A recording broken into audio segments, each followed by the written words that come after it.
First, open the Instagram app on your mobile device and tap on your profile icon located at the bottom right corner of the screen to access your profile page. Once you're on your profile, tap the three horizontal lines at the top right corner to open the menu and then select Account Center from the list of options.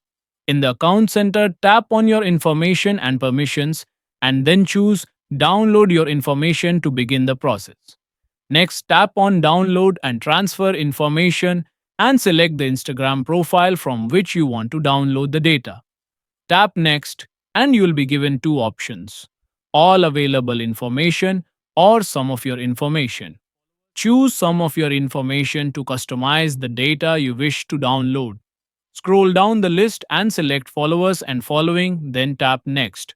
Now select the device where you want to download the data and choose a data range. For example, you can select last week to get recent activity.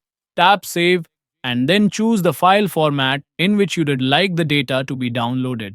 Here select JSON for structured and detailed data. Finally, tap Create File and Instagram will begin processing your request. Once the file is ready, download and open it to view a comprehensive list of your followers and the people you follow, which can help you analyze interactions and track any changes, such as who might have unfollowed you recently. Please like this video, subscribe to Tech Flyer, and press the bell icon for new videos. Thanks for watching.